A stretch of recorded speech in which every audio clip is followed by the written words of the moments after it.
না দেখুন, এমনি তো যেটা থাকে এটা রুটিন বদলি এরকম একটা বিষয় থাকে, বাট একটা জিনিস তো অবশ্যই নজরে নিয়ে আসা দরকার যে হয়তো মনে হতে পারে যে কিছুটা বেশি বা ঘন ঘন হয়েছে সাম্প্রতিক সময়ে। তো সেটার ক্ষেত্রে নিশ্চিতভাবে আমরা কমপ্লাই করার চেষ্টা করেছি, যেগুলো এক্সিস্টিং ইলেকশন কমিশনের যেগুলো নর্ম ছিল যে 4 বছরের মধ্যে 3 বছরের বেশি ইত্যাদি, সেইটার ভিত্তিতে একটা বদলি হলো। তারপরে আবার কিছু নতুন ইনস্ট্রাকশনস এসছে, তো সেইটাকে কমপ্লাই করতে হয়েছে আমাদেরকে।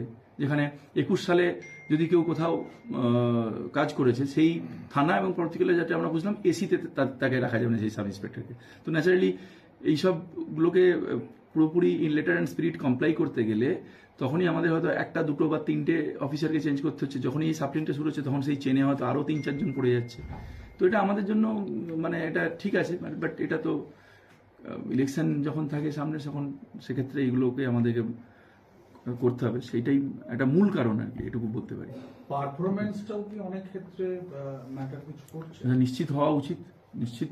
সেটা তো যে কোনো ক্ষেত্রেই হওয়া উচিত। সেই যেটা আমরা বলিও, যেটা যে রুটিন বদলি, সেটা রুটিন বদলির মধ্যে তো এটা ইনহেরেন্টই থাকে। পারফরমেন্সই তো একমাত্র ঠিক হওয়া উচিত, আদারওয়াইজ অ্যাডমিনিস্ট্রেটিভ ছাড়া। নিজেকে আপডেট রাখতে ফলো করুন সানন্দা নিউজ।